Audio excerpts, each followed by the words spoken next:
write this down for your notes. Your next subjects. Questions are the answers. Phenomenal. Questions are the answers. Tony Robbins says, if you want better answers, ask better questions. Now, there's different types of questions. There's internal questions. You guys know you talk to yourself? Yeah. Some of you guys are like, do I talk to myself? That's the one that just asked the question.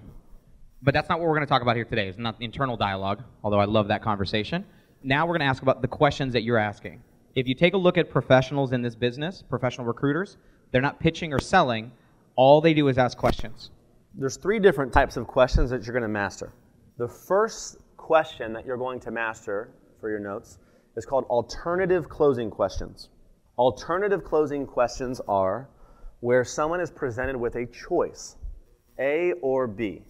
And in any of those A or B questions, the question asker wins. Now, here's one of the ways that I use this to go out there. First off, let me give you an example of where this happens in everyday life. Just so you know, every single company in the world uses this. This is taught around the world. Any of you guys ever shop at Nordstrom's? Yeah. Right? When you shop at Nordstrom's and you bring all your clothes up to the front of the counter, does the girl ever say, hey, have you been to JCPenney? Because a lot of times they have the same stuff and it's cheaper over there. Have you checked that out yet? Like, they don't ever do that. Say, hey, all this stuff looks great. You want to use a cash, check, or credit card?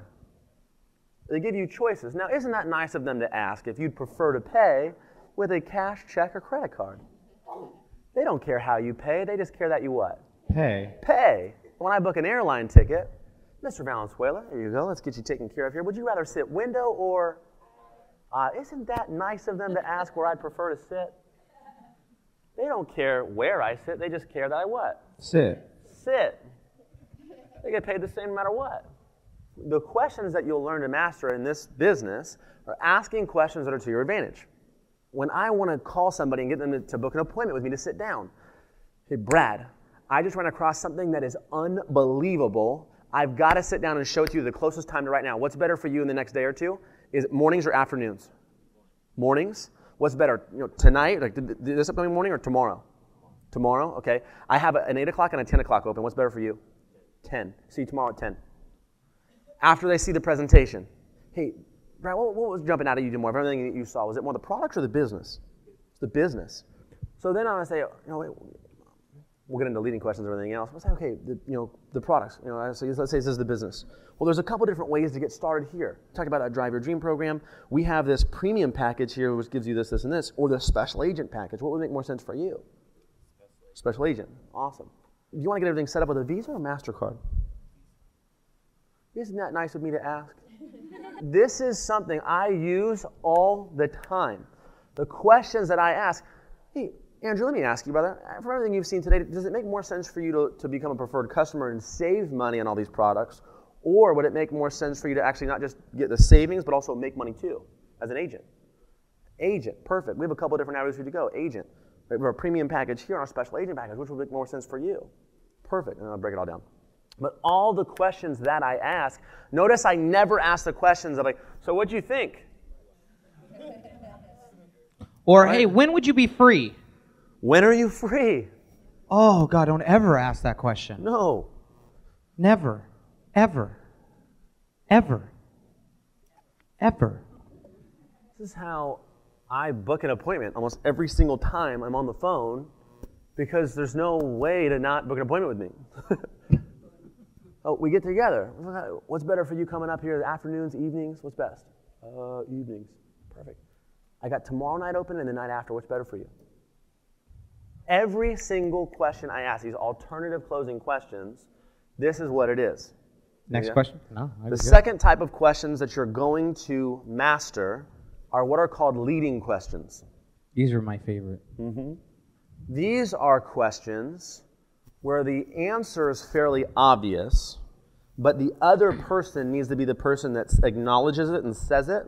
When it comes from the other person's lips, it wasn't you who did the convincing, it was them. Big thing to notice, a man convinced against his will is of the same opinion still. But if I can get you to tell me something versus me telling it to you, your buy-in is much, much more. So, how many of you guys have ever had a challenge with somebody maybe wanting to book a party? Now, if I ask this question to Alan, let me ask you this, brother. Would you rather get paid fast or slow? Fast. I'm glad you said that. Now, that's why we got to book a party here instead of your first week. Now, that question, would you rather get paid fast or slow? The answer is pretty obvious to that, right? I'm going to say, I want to get paid slow. I'm an idiot. Right? Do you want to get paid fast or slow? I want to get paid fast. Perfect. Let me ask you this, brother. Where do you want your checks mailed to, your house or mine? That's a weird question on mine. Your house. You got that. I got that one right, too. What's your address? 8540. Now, this is a question that will help lead someone in a path of the conversation that you need to go down. So another way that you can kind of start these, a lot of times you'll hear someone like, do you think it would make sense? And then you say something that makes sense that they have to agree with. So to them, it makes sense. Here's a leading question. What percentage of the people do you know have skin? It's like, I think I know a lot of people with skin. Yeah, all of them. Wouldn't you agree that our products are good for skin? So in other words, you just came to the conclusion through 2 questions I asked that led you to the path that we have products that are good for skin. You agreed, and you already agreed that everybody you know has skin. Those are fantastic questions to have a yes to. You know what? This business does make sense. I have a lot of friends with skin, and these products are good for skin. These leading questions, we use them for all types of things. How many of you guys know somebody that has ever had acne before? 85% of the population has had acne. So everybody knows somebody that's had acne. Statistically, over 10% of people have had eczema or psoriasis or something like that. So how many of you guys know somebody that's ever had eczema? Almost everybody. Raise your hand. I've known somebody. And if you don't, I can promise you, you do know somebody, but it's not something that they advertise and talk about a whole lot. Hey, I'm Joe. I have eczema. Good to meet you. But everybody knows somebody.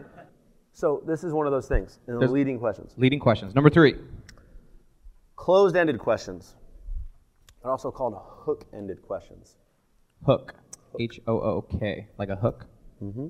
These are closed-ended questions. This is a question. It's really a statement in the form of a question.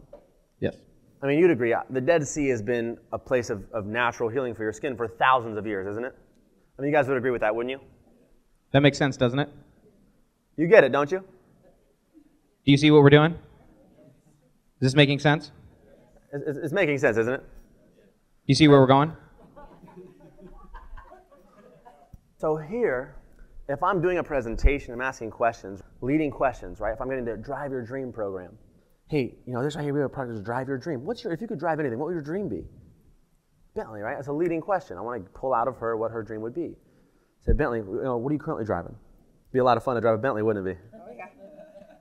Be a lot of fun to drive a Bentley, wouldn't it? Wouldn't it?